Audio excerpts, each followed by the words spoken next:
Bench Opinions. Three idiots with amateur analysis. Yes, okay, cool. Well, welcome to podcast episode 18, the big 1-8. We are now legal. This is true. We are now adults in the well, not in America, yeah. But in America, we could have driven for the last 2 years. Definitely could have bought a gun, but that was like episode 12 already in America. Right, we're off to a hot start. Maxi, tell us where you are. I'm in South Africa. I'm in Stellenbosch. I'm sunburnt as all hell. I was about to ask you if you got some sun. Yeah, I'm glowing. I went to the beach today, to Cape Point, and I didn't put on enough sunscreen. And now I just hope that this is brown by the time I wake up tomorrow, but we'll see. I'm very hot. It's you see, getting a spray tan is just far more painless. It is. People have that story. Klaus, it's a pity you never shared that content like I asked you to. I forgot, man. I'm sorry. It's dead in the water now. Maxi, can I ask? Your voice sounds incredible, but I don't see any microphone in the picture. How can high do you want me to hold this thing? Did you see it? No. It's like camouflaged with your salty chasing tail shirt that you got. I was wondering whether I should wear this again, but I don't give a shit. All right. If anyone was wondering how seriously we take this, our 5 fans are going to call you out on. Well, our 5 fans are going to call you out on the fact that you. The rest of the stuff that I brought is all white, and if I wear white clothing, my head I look like a fucking lighthouse. and that's what we want to see, bro. That's what the people want. No, Give the people what they're looking for, man. The whole, have you been on holiday recently?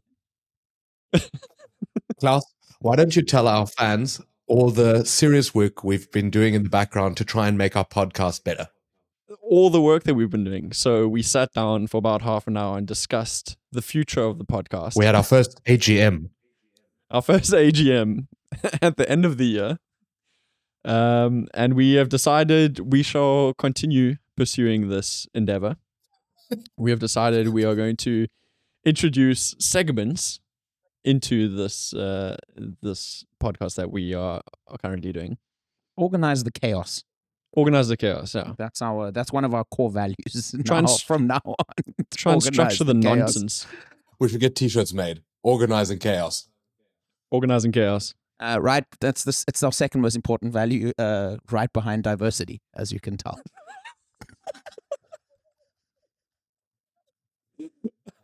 Well, all right, moving on. Maxi's Maxi's attempting to diversify. You see, I was going to go down that road, and I said I'm not going to because it would have been something you would have had to edit out. So we're going to leave it. All right. Dominic, you've been away and come back again? Yes, I got to experience Düsseldorf again. Actually, also got my first Topgolf experience as well, which was cool. It has absolutely fuck all to do with golf, but it was a lot of fun. I got schooled by the people that just mindlessly whacked it down there. So the point situation is the game we ended up playing that was sort of counted for the whole event was just you just hit it, and actually the more often it bounces, the more points you get. So if you were skimming them low, so that's what I ended up trying to do. You also got no points for distance, which I only picked up towards the end. But it was fun. For those who don't know, Topgolf is essentially a massive driving range with catch basins, and depending on which catch basin you land in, you get different amount of points. So topping them and letting them run is actually going to create more opportunities of it running into one of these catch basins and therefore scoring points. For those of you that don't know what a catch basin is, it's basically just a big hole in the ground. Thank you for that clarification. I must say as well, but what did blow me away though was the whole experience. It was unbelievable, like incredible. You just go there and the size of the place, how smoothly everything runs, the gamification of it, the bars, the food, it was brilliant. So definitely, if there's one close to you, definitely go check it out. Were you shocked by the price a bit?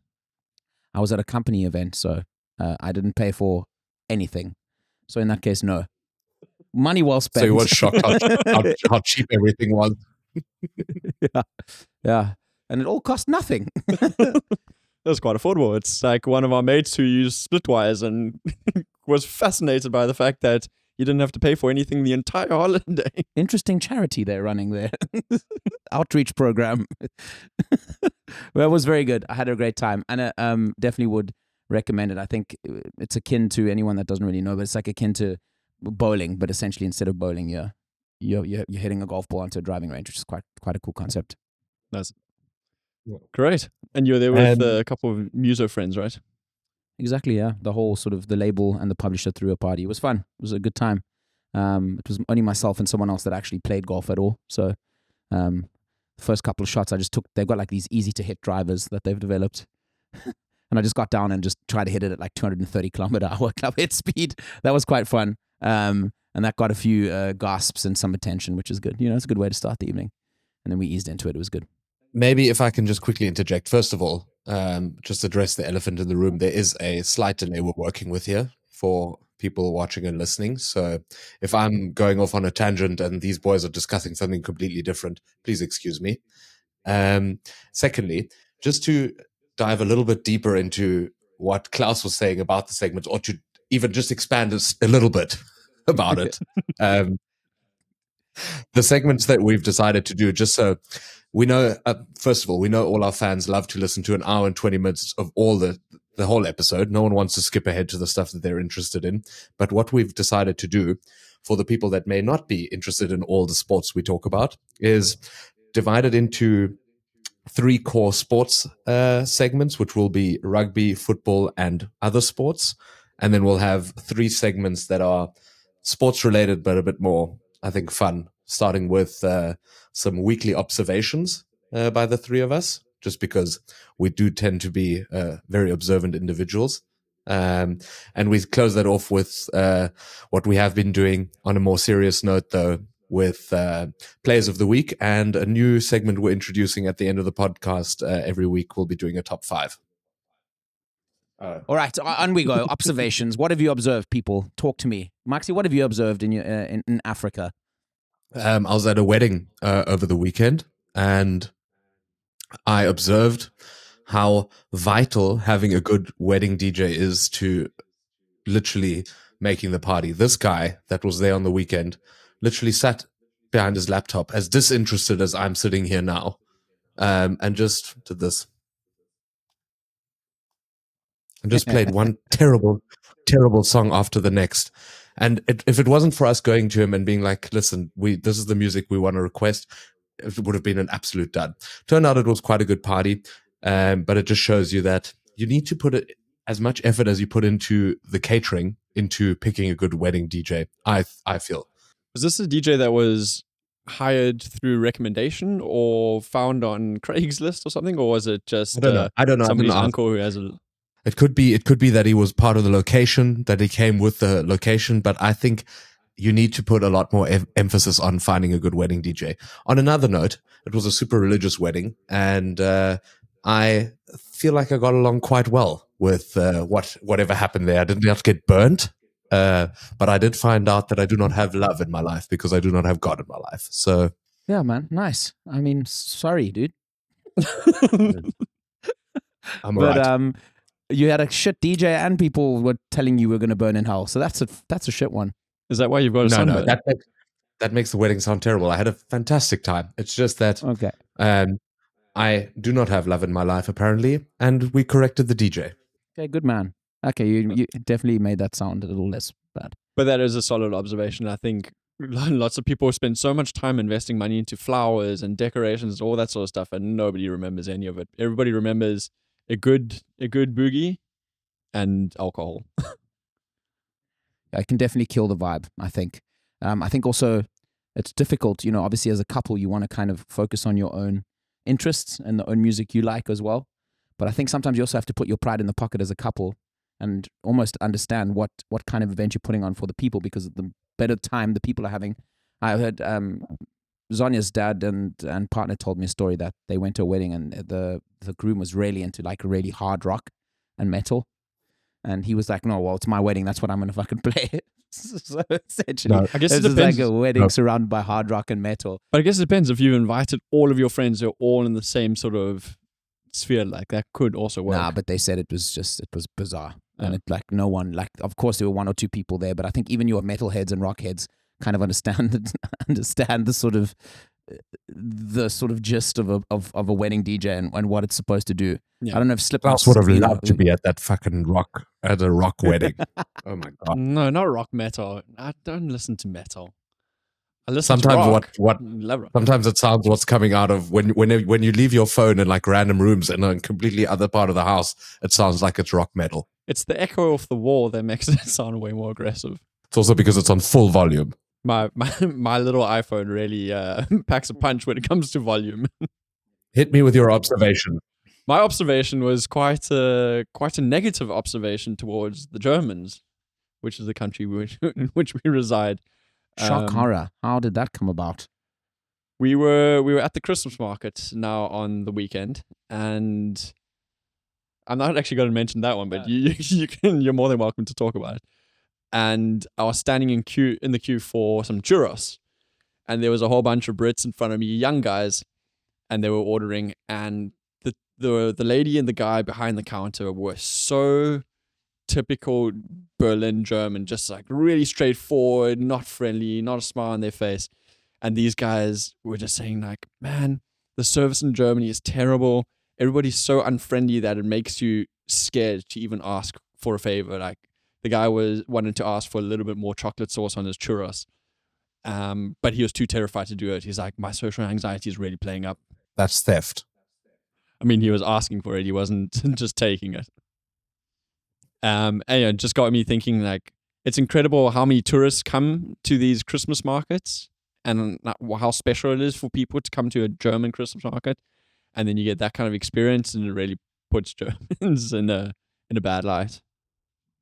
Yeah, they do not write service with a capital S in this country. I'll say that much. But another observation from, also to do with the German, funny enough, from the Christmas market was that we were standing in the line for pancakes. And we were just all chatting, and I saw this lady in front of us start to get quite irritated. And Klaus was the main protagonist in the sense that he was in the middle of telling us a story. And this lady then eventually turned around and in sort of a broken, sorry, this is very loud. You are loud. This is loud. And looks up at him. And it's like we all look around. We're like, there's like 5,000 people at this Christmas market. Where it's not exactly a fucking mortuary. And this lady, and then Klaus was like, "Oh, you can gladly join the conversation if you want." That was Klaus's comeback. Oh shit! Nice, Klaus.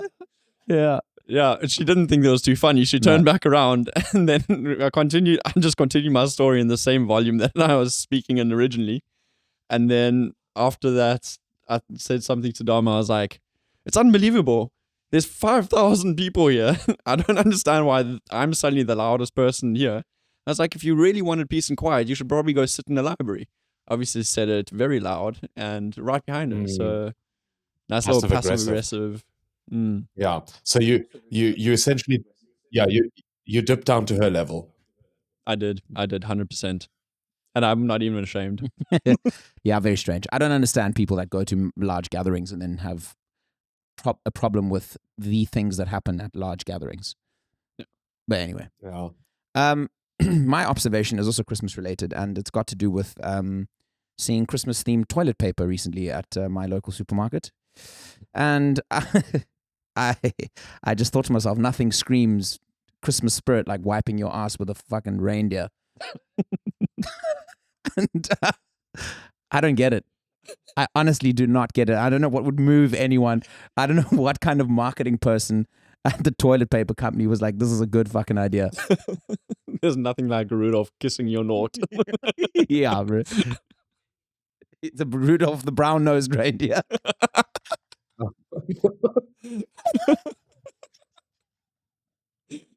Oh, that was actually good.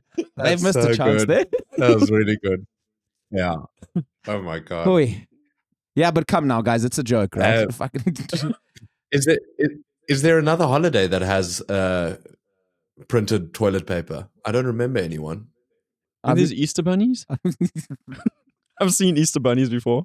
Chocolate Easter bunnies. Have you? I mean, that's what they turn into. Okay, sorry. This is going down a slippery slope. We've gone too far. But yeah, I don't get it. I think judging by how many jokes we've made about it, I think it's just, I don't understand why. how that in any way is useful to anyone. I feel like they take it very far.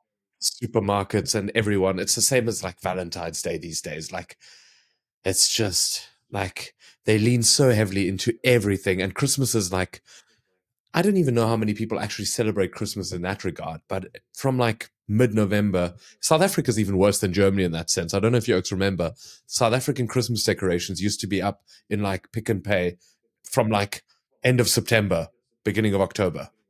Definitely, yeah, it's super commercialized in South Africa. I think it's very much more akin to like the United States. But yeah, it is. I mean, it's just, I think you get so used to it.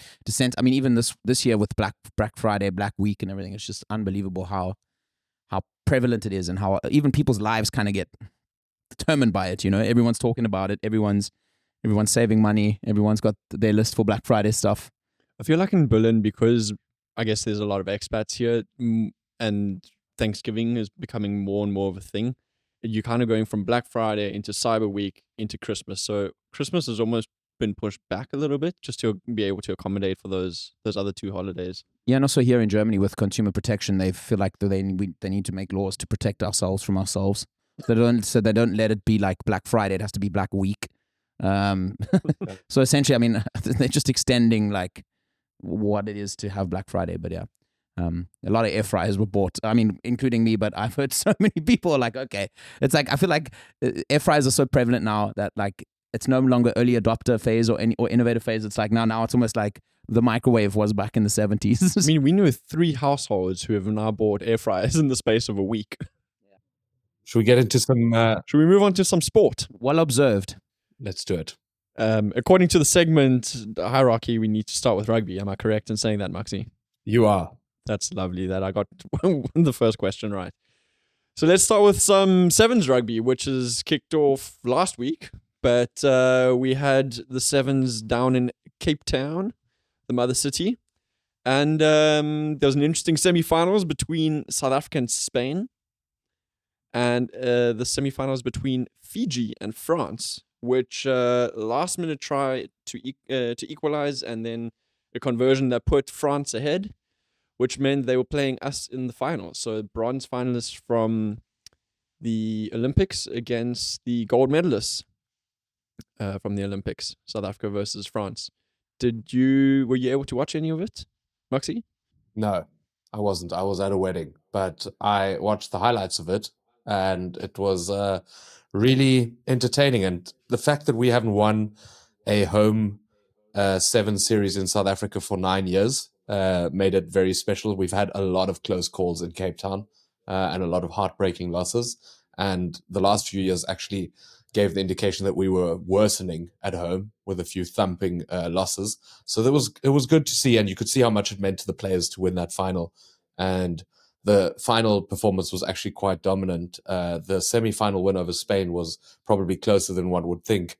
And Spain seemed to be like a weird up-and-coming power these days. Absolutely. Spain played so well against us. I mean, for a minute there, I thought we might lose it against them, to be honest with you. So that was quite scary, but we managed to pull through. And then, as you say, the final was quite dominant. It was 26-14 to the Springboks, who kind of ran riot there, especially in the second half, which was quite entertaining. And yeah, maybe we have to lose in Dubai so that we can win in Cape Town, it seems, because normally we win in Dubai and we lose in Cape Town. So maybe we just flip the script. Good signs for our sevens team as well, again, because it's been a couple of tricky years since Paul left, I feel. So it's nice to see them get a win and also get a win at home. Interesting also with Spain. I mean, I wonder what it is. I think it's probably just also it all depends on how money for Olympics, etc. is also funneled, because I think with sevens being an Olympic sport now, I think you're going to have a lot of countries now invest more money in it. It becomes a bit more attractive for sponsors as well.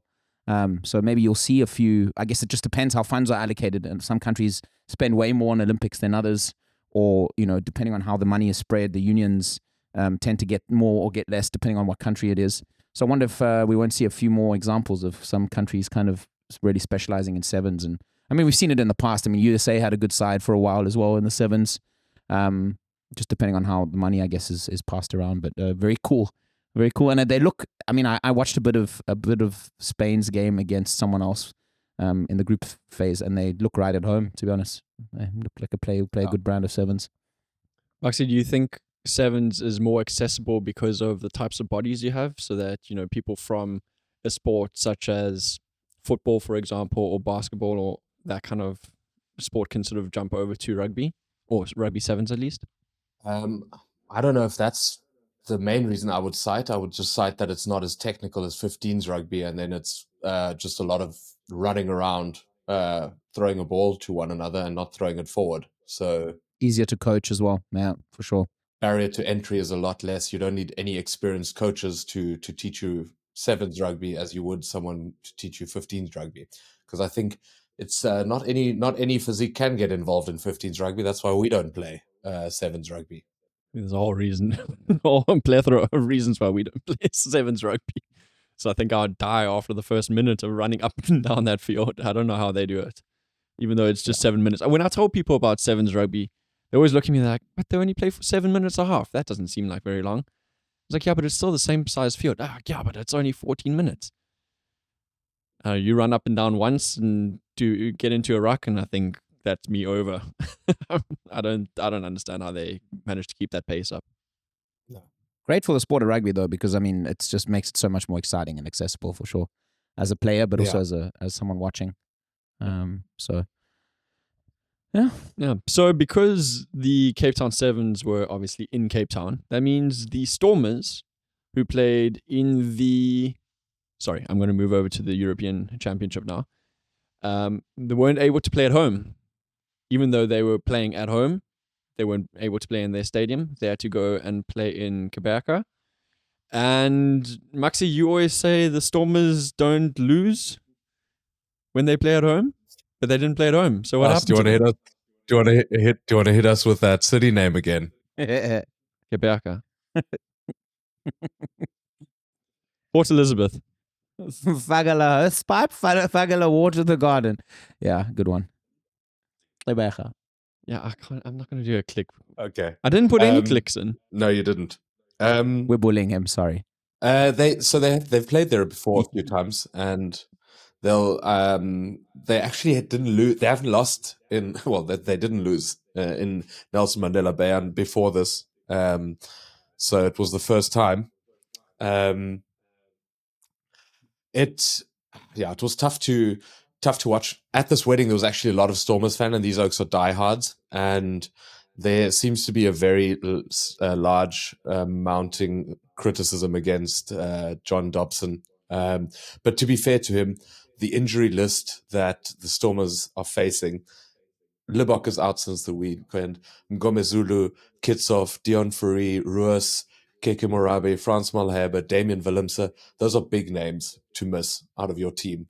When you don't have a lot of Springboks and all your Springboks are injured, that's gonna let you suffer. And so it seems like the general consensus now is to focus on the URC, make sure you qualify for next year's Heineken Cup, European Cup Championship, just so you've got something to play for, because we're not going to do anything in this year's Heineken Cup. We're now playing Harlequins away, and I think we're going to get thumped. So what do? Do you just keep your players at home or keep them fresh for the URC, and you send like a new squad over, young players, or what do you think the strategy is going to be going forward? Yeah, I think it's similar to what the Bulls do. Just sort of treat it as like a molding tournament to mold players. I don't know if Jake White is still following that strategy, but by the way they got beaten by Saracens, it does look like it. What do you think that means for the South African teams in this championship, Tom? Because, if they're just sending B teams or sort of their young players, is it even worth playing in a... Before Dom answers that, if the French didn't come home and assassinate some Springbok players there, then we wouldn't have had this problem. What that guy did to Mani Libok is a flippant crime. It's like what that guy did in that Berlin amateur rugby game that we saw, Danny Boy, when he got clotheslined. Yeah, I did. So yes, I caught that tackle as well. Yeah, it was a horrible tackle. It didn't look good. To answer your question, I think at the end of the day, I think it's maybe just a scheduling question as well. I think you're almost forced into picking tournaments and managing load for these players. I think it's fair to say that our club rugby players play probably the most rugby, or at least feels that way, particularly if You look at our Springboks to add to that as well, because I think we have a really full club rugby schedule, plus, with the overlapping seasons, because we essentially have adjusted our rugby season to sort of kind of try and fit into the Northern Hemisphere, which we never used to have to do before. So I think that is maybe one of the bigger criticisms or questions moving forward for how you integrate the South African teams into these competitions. And I guess the European Cup and the Challenger Cup, so these sort of, I would say, the Champions League and Europa League of these of rugby, maybe they see it as more of sort of not a flash in the pan, but it's more of like hey, we can afford to go to these other teams, try and put up a team, and if we do get something going, we can get through, and that's cool, and it's a nice bonus. But if you're looking to plan a squad, because I think a lot of planning goes into it, I think even beyond our understanding of it, of how you manage minutes, that even happens in football, and that's not even near as physical a game as rugby is. So I think it's so detailed, and I think you have to get into sort of what you see as your regular season, and then look at managing what probably is deemed as excess load on these players, and that's probably the tactic to it. And I honestly think these teams are just going to they're going to keep being forced to do this until one tries to figure out how you really integrate, the South African teams into the Northern Hemisphere. I don't know how you guys feel about it. I do feel like there's a weird sort of sell-by date thing that hangs over the South Africa's presence in the Northern Hemisphere club rugby setup until all of these rumors are gone around the URC. I don't know how you guys feel. For me, it still feels very temporary. The South African teams being part. I don't think there's this crazy level of finality to South Africa now being part of the URC and part of European club competition. I don't know if it's just me, as I said, but I think until that gets completely moved out the way and they all sit at a table, because I think for now it still feels like a marriage of convenience, and until they actually sit down and the South African unions are at the table with them in terms of planning and scheduling, I think you're going to keep seeing this. I think in the URC we're pretty secured in that. I don't think we're going to go anywhere. We don't have anywhere to go, so hopefully we don't have to leave.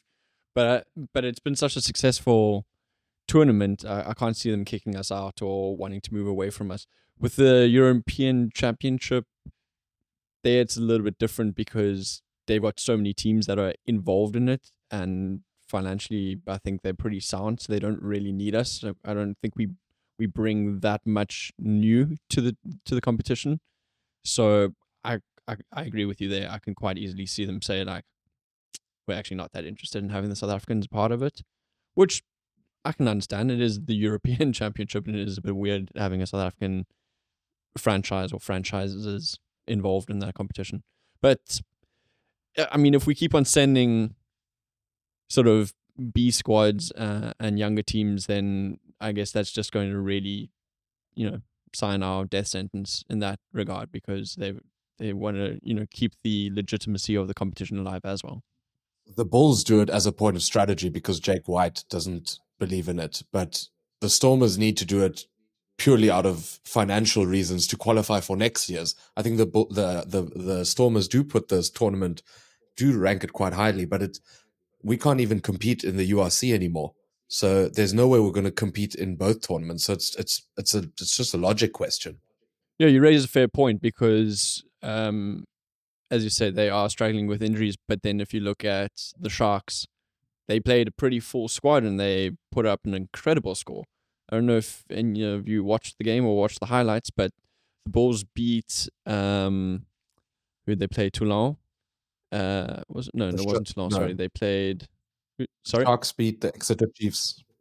Exeter Chiefs. They beat them 39-21. And it was an incredible display of rugby from all the players involved. Ox played an incredible game. Fussy and Grant Williams were linking up beautifully. I mean, it almost felt like everybody got an attempt at scoring a try there. So that's exactly what you were saying. Is there are teams that from the South African franchise that definitely do respect the competition and want to push forward in it. Yeah, I guess you could argue that the Sharks, the way they're set up, they're probably one of the few sides the only side in South Africa or amongst the unions that can probably build a squad big enough to kind of compete on all fronts. Obviously, it doesn't help that they started the season really badly without all their Springboks in the URC. I think they would have preferred to be off to a flyer there and then manage minutes later on. But nonetheless, I think that speaks volumes to what they're trying to do, I guess. And then begs the question if one might not have to long-term also then look at similar sort of investment setups within the individual South African Union so that they can compete in all these competitions. Because I just think we are at a disadvantage because we're matching our season to their season with sort of the intertwining of international rugby in the southern hemisphere, which obviously is just not aligned to the northern hemisphere at all. So yeah, I mean, we speak about teams in the European Cup not giving their tournaments the respect it deserves. Let's speak about some teams in the Challenge Cup not giving it the respect it deserves. If you Lions don't want to play, just tell us. If you want to bend over and get thumped by the Ospreys, that's fine. But it doesn't shine a great light on South African rugby. Well, the man's come out swinging today. I completely agree with you though, because I watched that game and it was pitiful. It was really hard to watch. And when I looked at the lineup, I'll be honest with you, I knew maybe like 40% of the team that we sent over there. There were so many players I've never heard of before in my life. Definitely wasn't our first string team, and we don't have the excuse that Maxi is using for the Stormers. We don't have injured players that that we could have potentially not sent. we also still have something to play for in the URC. Maybe that's what it is. If the Cheetahs can draw against Perpignan 2020 in a home stadium that is somewhere, I think, in the Netherlands, if I'm not mistaken, or I don't know where they play their home games these days, then I think you Lions can put up a team to beat the Ospreys. Especially the Ospreys. I 100% have to agree with you, as much as it pains me. Let's run through some of the biggest scores in the European Cup. So we had the Stormers in Toulon was 14-24. Sharks Exeter 39-21. Saracen Bulls 27-5. The Bulls had a terrible outing in Saracens. Claremont Benetton 28-0. That's also pretty impressive to keep a team to 0.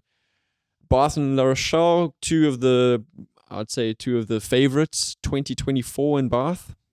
Yeah, La Rochelle not having the best season at home, but good, two good sides. That was the only really close game, hey, of the round. Pretty much, yeah. It was a very entertaining game. A lot of South Africans also playing in both teams, so that was quite interesting for us. Then we have Munster and Stade Francais 33-7. That was a bit of a walloping. Glasgow Sale Sharks 38-19, Bordeaux Beagles and Leicester 42-28. Also a very high scoring game. This game was unreal. Toulouse Ulster 61-21. Yeah. That's wild. That's what I mean, I don't know. Did they even have a single scrum, or were they just how much time do you have in a game to score that many points? It's unreal. I mean, Toulouse just ran riot, and I mean they've obviously got Antoine Dupont. They've got Intermark. They've just got half the French team, it feels like. Antoine who? Dupont. I'm just being facetious. The greatest rugby player that's ever lived, apparently. Another superstar who made his debut for a URC team / Heineken Cup team, Geordie Barrett for Leinster. Oh yes, true. He's come Very over. cool, I think.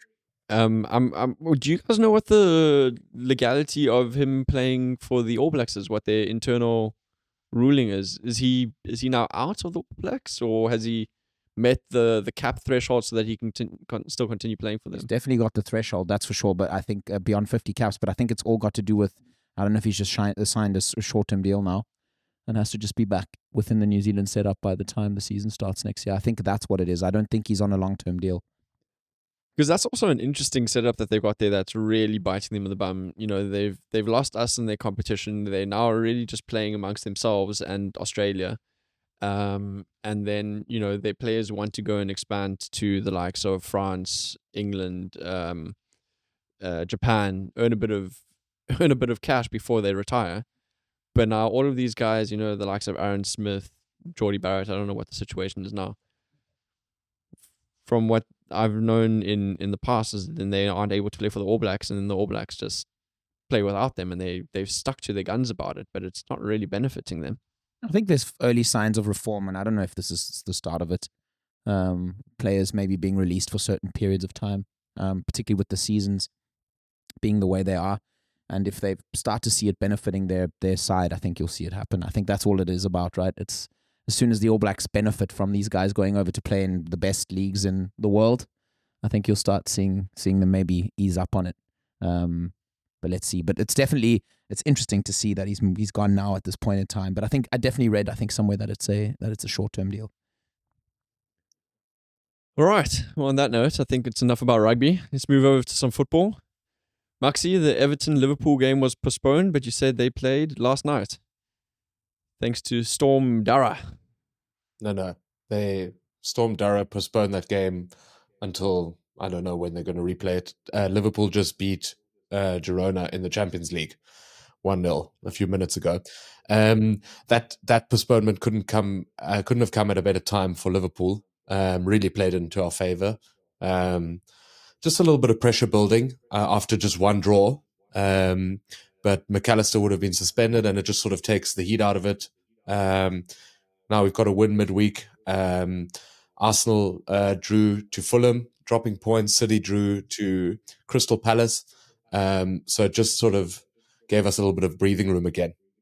You just mentioned Crystal Palace. Crystal Palace played Man City. It was a 2-2 draw, which is, from what I can tell, a great draw for Crystal Palace because they're like 20th on the table. But there was a controversial red card. Lewis received a second yellow, and the VAR could not be overturned because it was a second yellow. I don't really understand that. I'm not akin with the rule book on football. You can see I've done my homework, ladies and gentlemen. It seems like this has been typed out to you by ChatGPT, and you're just reading it out. It actually hasn't. I actually typed it out myself. I went on all the different websites, and I was like, "Oh, okay, what's happened here? Okay, cool. Let me type this out." I actually watched large parts of that second half, and we talk about the Cities. I think I still have only won 1 out of the last 9 games in the league, which is crazy. And it's one thing if you're just having a tough run of form, but there were parts of that second half where they were completely outplayed. Eze, who's I think heads and shoulders above any other player in that Crystal Palace squad, was running rings around City. I also saw Lewis's first yellow card, just absolutely stupid. It was for dissent. The referee also told him 3 times to keep quiet, and he kept coming back for more. The second yellow, unfortunately for the case of a second yellow, VAR will never intervene with a yellow, and that's usually the issue. Well, they never intervene for the first yellow, and even with the sending off, the referee has to make a clear wrong decision for the VAR to overturn it. And so, and because he had the first yellow for dissent, I think that also anything, if it's a repeated foul offense, VAR is never gonna.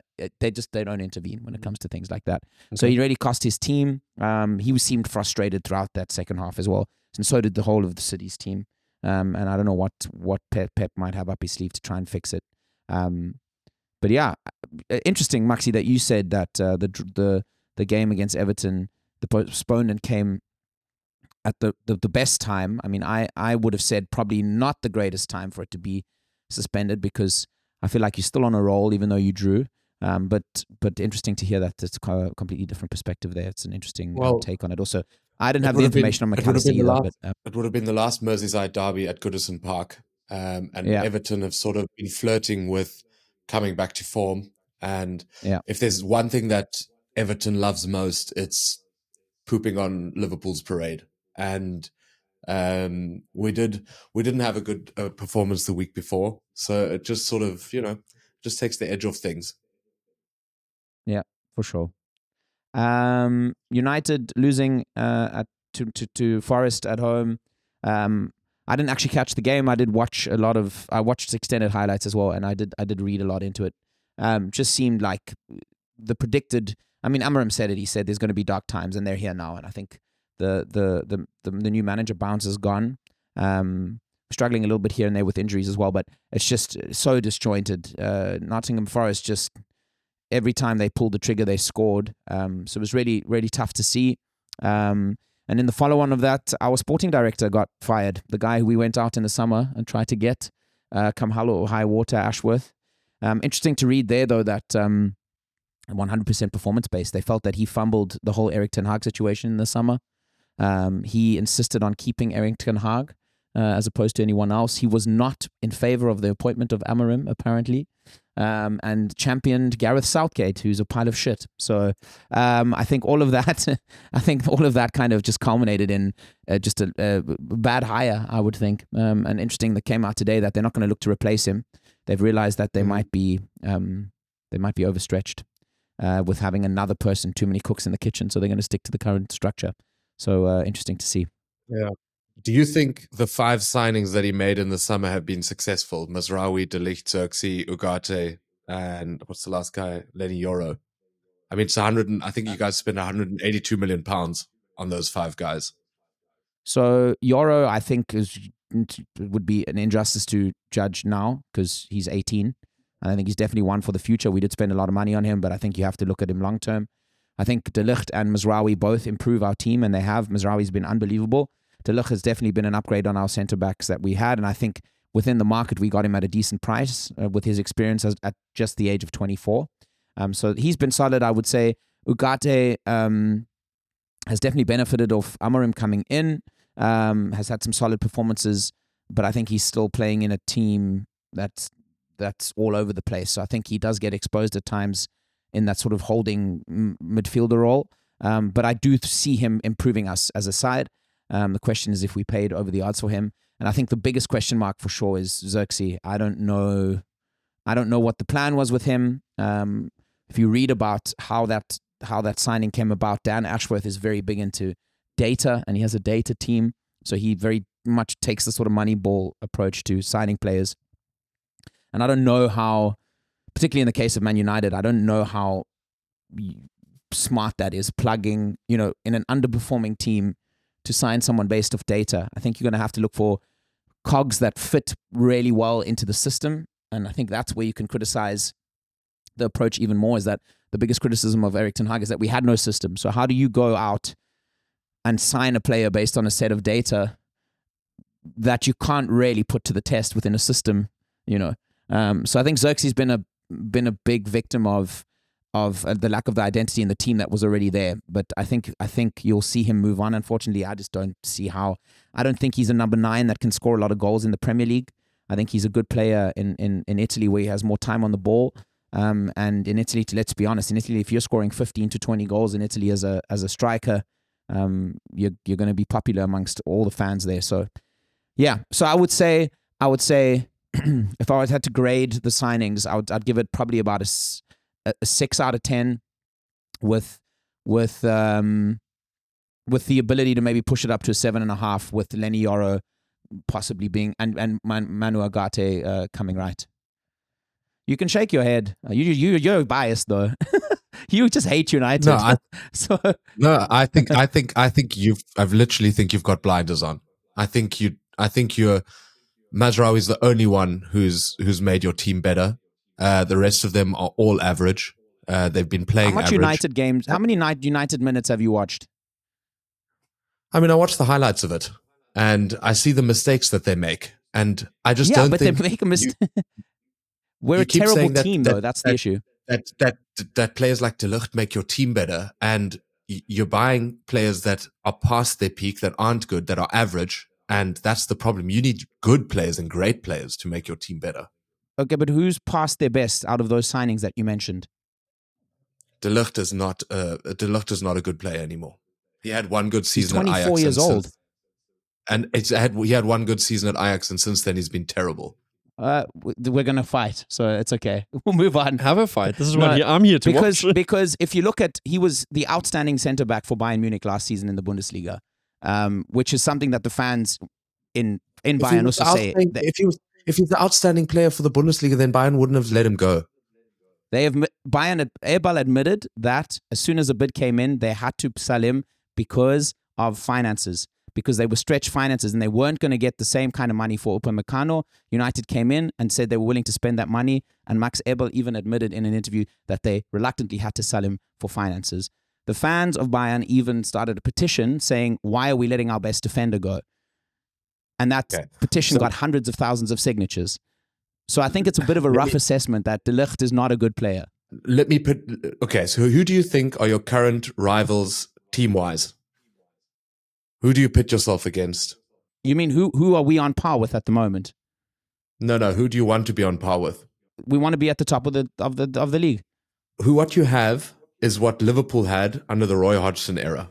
You have like or the Brendan Rodgers era. You have like a Mamadou Sakho, Martin Skirtle towards the end of his career, and you can't sit there and say these players are going to make you better when they're not. You need to buy great players, and I think you're being too kind on these signings. I think Mazraoui is the only one who's performed. I think your focus is on the wrong set of players. I think if you're looking at that squad, it's not the guys that have just come in who are in their early 20s predominantly, other than Mazraoui actually who's 26, with guys that are able to grow and still actually improve. I think those are the wrong set of players. I think the people you're looking at that should be moved on and the people that you should get rid of are people that are now being spoken about, probably being sold. I think Rashford has never been as good as people said he is. He should be sold. Mason Mount was the wrong signing. He should be sold. The fact that we've held on to people like Johnny Evans and Harry Maguire is a crime. They have to go. Diogo Dalot has been talked about as being a much better player than he's actually ever been. I think he's had this whole sort of shadow of potential above his name, but he's never come right, and we should have never kept him for this long. He's simply not good enough to play for United. Luke Shaw, when he started getting his injury problems, should have been moved on, and they should have noticed that way earlier down the line. Casemiro should have never been bought at the price that we paid for him. He had a first good season, but should have never been bought at that price at that age. So I literally see you mentioning these four guys in a season in the list that you've just mentioned. That's just what my opinion is. I think you're going to speak about these guys the same way you've spoken about the 8 or 9 players you've just mentioned. I just don't think they're good enough. But it's like you said, I don't think we're going to agree on this. You watch a lot more United games than I do. I just don't think it's the right strategy. And I think he was deservedly let go. I think 182 million and the reasons that you've mentioned. I don't think you need someone like that in your club. Fair enough. I mean, I think your criticism is right. I just think I think the focus is on the wrong set of players within that constellation, within the squad. I think the problems lie not with the new guys that have come through the door, but with the guys that have been there for far too long, on wages that are way too high, underperforming. I think and lacking mentality, because I think that's a huge problem at our club, is that we just are a squad full of losers, to be honest. And that's just the reality of it. The new guys are supposed to be what like turns a struggling club around. And if the new guys are just guys that are just going to be in the background for 2 years, then who are the guys that are going to turn your club around if the guys that are already there all need to leave? But then who do you get? Because tell me who you would have gotten instead then. What kind of profile of what kind of player would you have gotten? And I just think that who he got, that's what I'm trying to say, is completely wrong. I think who he got is absolutely wrong. I don't know what stats he's looking at. Sure, but then who would you get? What is the profile of player that you say we should have signed instead of the guys we signed? I think there's someone who's a lot better than Xerxes as a striker who you could have gotten. You can't convince me otherwise. I don't know why you spent. Yeah, but that's the one player that I said we should get rid of. so that's going to move on most likely. So if we're looking at someone like De Ligt, who else do you get instead of De Ligt at a price that is somehow affordable? Because we already have issues with financial fair play. We already have to look at balancing the books, which is why we're talking about having to sign Sol Rashford. You know, I think the problem is that we have gone out and thought we've done what you think. I mean, I think you're saying is we should go for established players that are like world beaters, and I don't see how that's going to work. It doesn't have to be, but it doesn't have to be. But if your argument is you're getting De Ligt because he was the best defender in the Bundesliga, and you've brought him to your club, and you're still shipping goals like it's going out of fashion, then obviously someone's looked at the wrong stats, or he's not up to the Premier League standards. Because if we buy someone like Van Dijk, who's not an established player, who's just a Southampton, he was good at Southampton, then that's the sort of strategy you have to go for. Yeah, but I think you guys shipped a lot of goals under Klopp the first couple of years as well, you know. I think you have to look. It's not going to be a quick fix. And I think that's why maybe I'm way more at ease with the players we've signed finally compared to previous years, because we've always papered over the cracks over and over and over again. And Rannick said it 4 years ago. He said this club needs open heart surgery. And all we've done since Sir Alex Ferguson is bounce from one big name to the next, sign players that we think are going to be good enough just because they've been good elsewhere or they've had good careers. And because of that, we've never actually looked at building anything that's sustainable. And I think for that reason, you know, I'm at ease, because I finally believe that there's some sort of element of, okay, how do we set a foundation for success as opposed to how do we buy our way to success? And yes, we've spent a lot of money, and you could argue over the odds. I think, again, you know, the players we spent, Yoro was the highest fee amongst those guys, and Ugarte was also a very high fee. But we're talking about players here that United, the new drive at United is to make players better, which we haven't done ever since Ferguson. And I think that's why, on the one hand, I completely get your skepticism, but I do worry.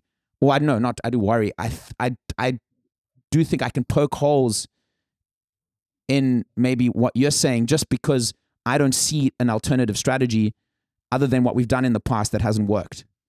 All right.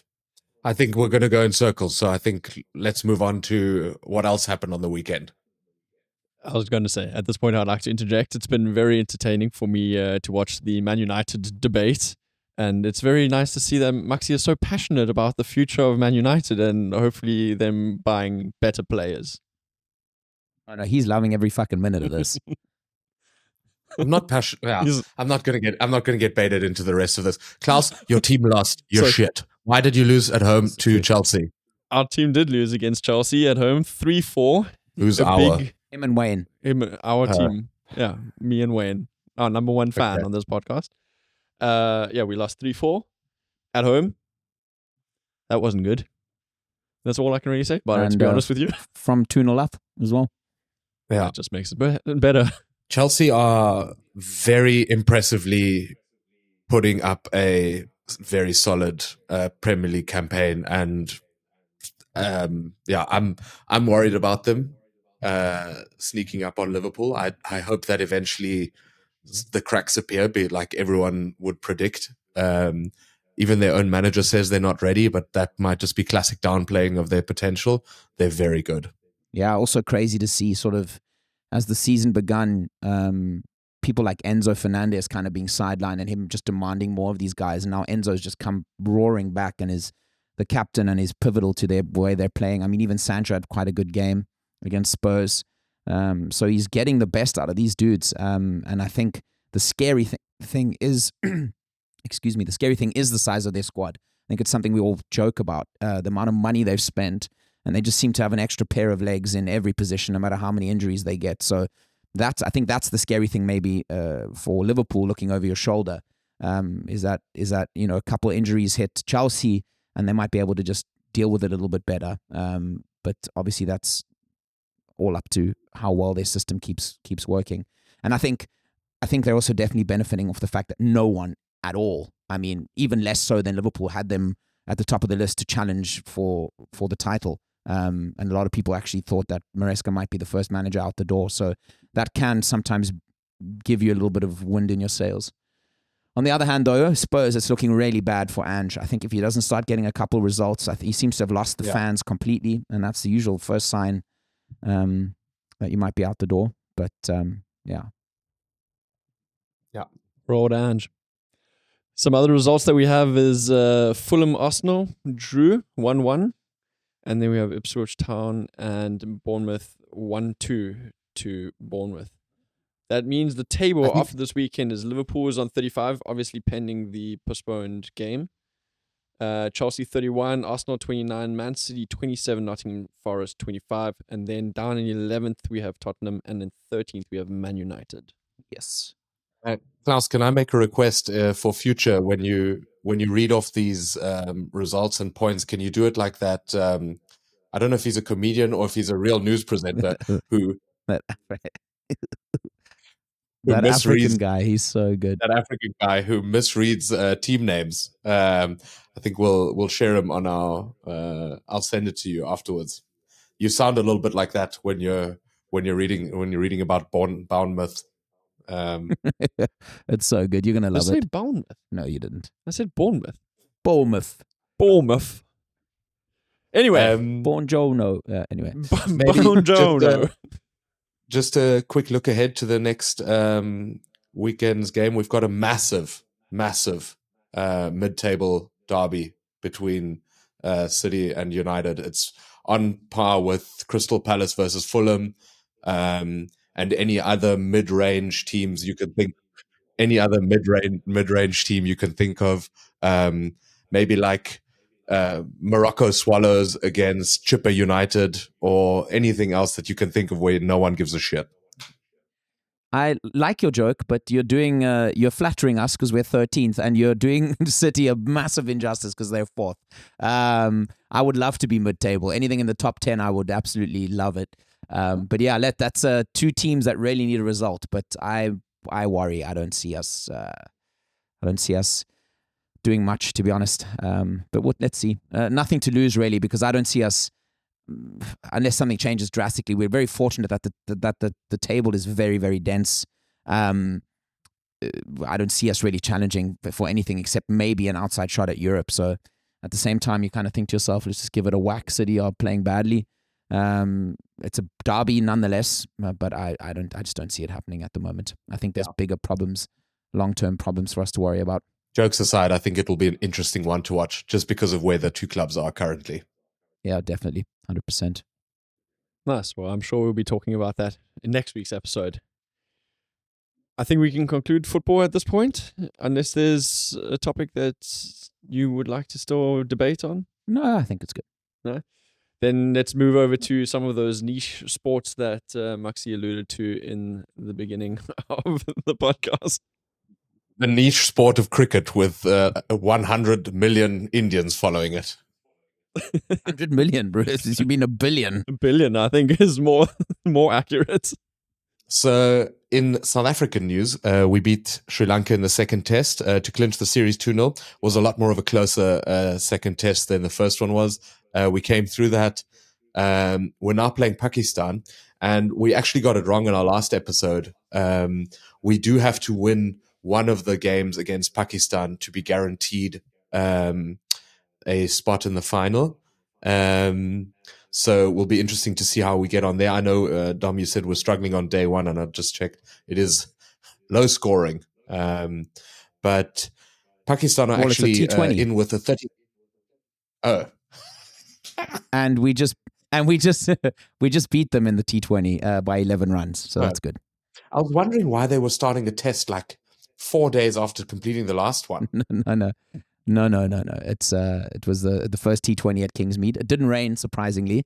Shock horror. So they got a full game in, and Mapaka bowled really nicely, and good win for the boys by I think Pakistan are criminally. Scores are actually quite decent for a T20. Not good for a test match. No. But Mapaka bowled nicely, and Pakistan are criminally underrated. I think they're actually a bloody good side. So nice to beat them, and hopefully we can get at least. I think we're playing a New Year's test with at Newlands against them, and we tend to do very well. So I'm sure we'll get that win to get into the final of the World Test Championships. Other teams that are in it: Australia, India, who are currently playing out their Test series against one another. I think a bit of a humdinger there. Australia drew the series 1-1 now. So good. I mean, those day-night Test matches are also.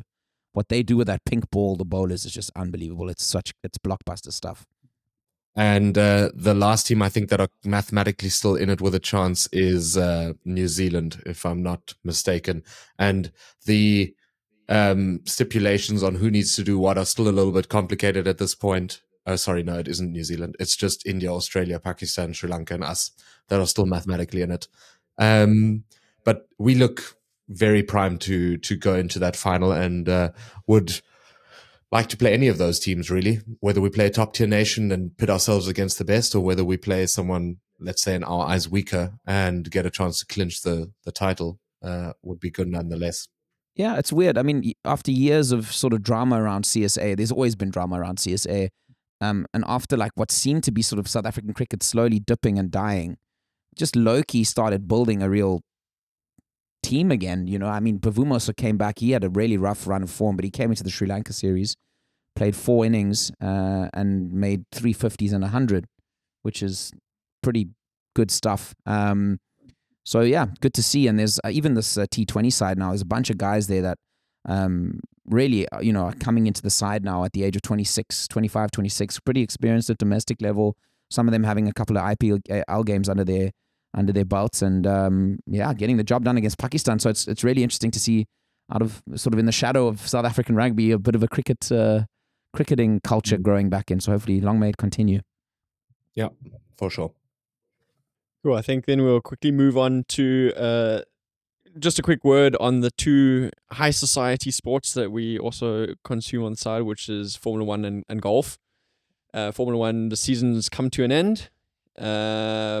Norris ended with a victory, followed by Sainz and Leclerc. Piastri got hit by Verstappen in the first corner, so he got flung all the way to the back, managed to finish P10th, which made the Constructor Championship quite interesting. But with Norris finishing in first, they still managed to clinch the title. So they are the Constructors Champions of 2024. I don't know if you guys have got a comment on that, or I'll just move on to the next bit. No, really good. I also so Gasly managed to do what no one has ever done before, and Well, Gasly didn't race. That's how he managed to avoid that. but amazing for a whole season without a single cent of damage to the car. That's incredible stuff. Well, if Gadley's didn't race, then he did the same thing that I did. I also didn't crash a Formula 1 car this year. So me and him, basically the same. Yeah.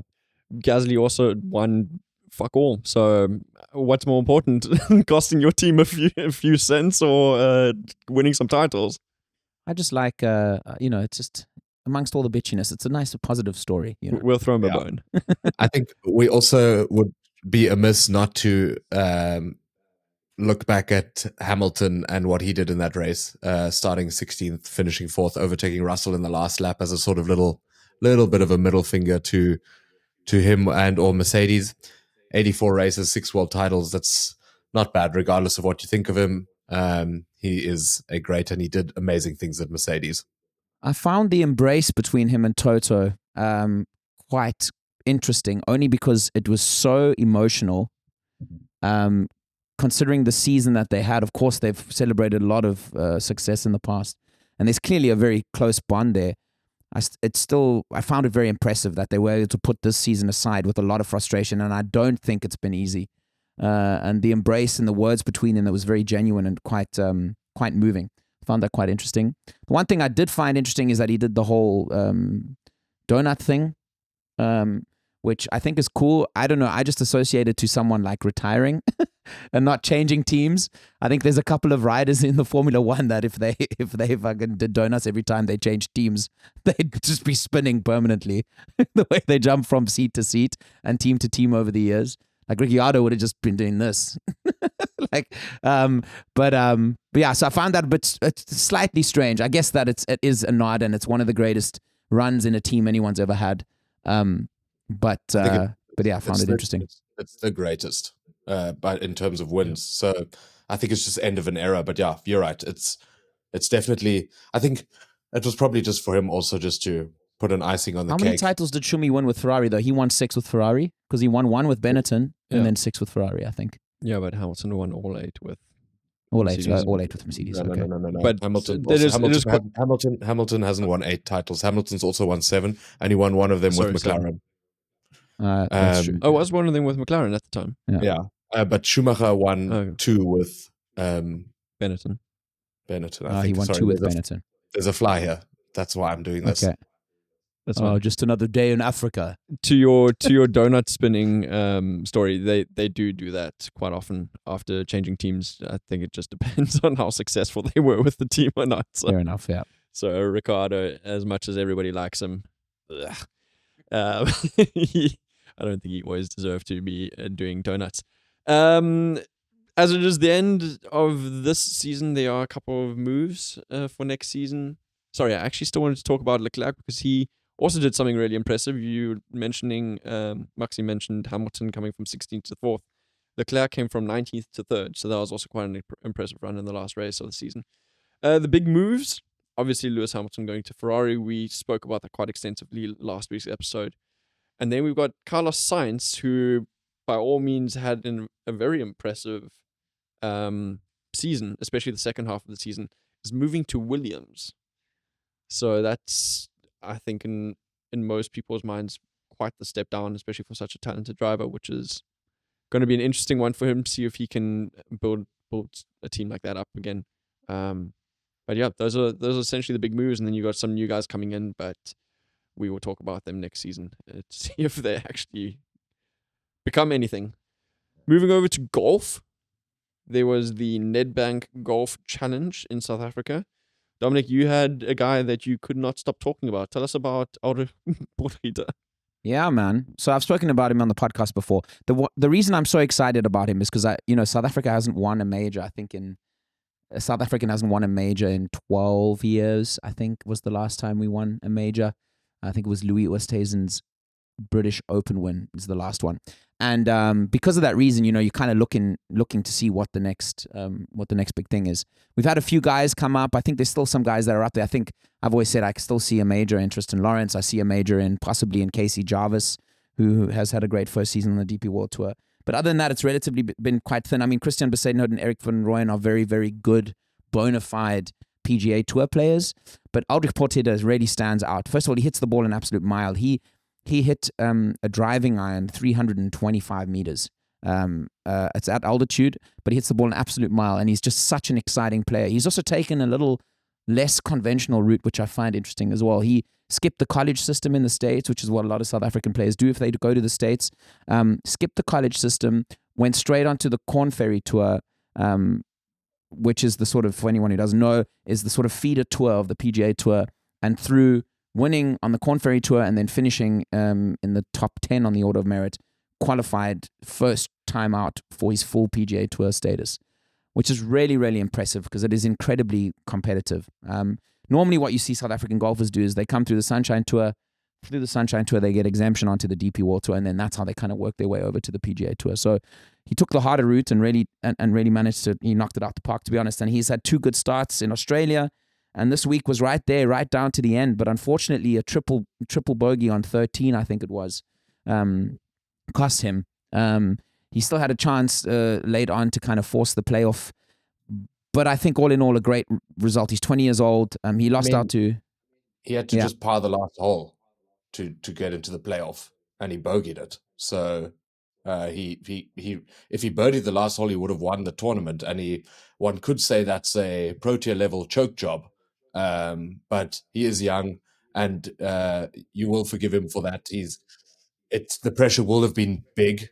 And I can tell you from personal experience that Sun City course is not easy. No. I mean, look, it's very rarely you see scores, minus 5 under to win a tournament in today's pro golf is very rare. You're talking about Masters in a difficult year or the US Open type of scoring. So it is a very tough course, particularly day 2. The wind was swirling and the backline apparently ate these guys up. It was insane. But yeah, Johannes Veerman, he is American. I see you wrote in the notes that he sounds like a South African, but his mom is Dutch. His dad is Dutch. His mom is American. I think he grew up in the States, but he's been on the DP World Tour for a while now, and is also sponsored by Winston, actually, which is a golf course we've played before. Exactly. Hey guys, sorry, we had a bit of technical difficulties and our recording cut out. So what are we going to do about it, Dom? Really rude, since I was in the middle of fucking listening to my own voice. But we ended with the Nedbank Golf Challenge. Obviously a great win for Johannes Veerman, and covered a whole bunch of other things. We did not get to do the new segment of the top 5, but we have that one locked and loaded, ready to go for next week. We look forward to a whole week of sport ahead. It's exciting times. This time of year, so football comes to the fore, Klaus. Exciting for you. So more stoked. Football than ever, particularly in the UK or in England. But yeah, thanks for watching. We hope you're not as disappointed as we are that we couldn't finish what we started this episode. But we're back next week, and share it with your friends. Like and subscribe. Enjoy the pre-Christmas festivities.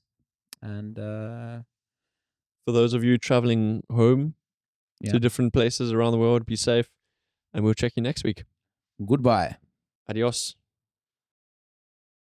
Bench opinions. 3 idiots with amateur analysis.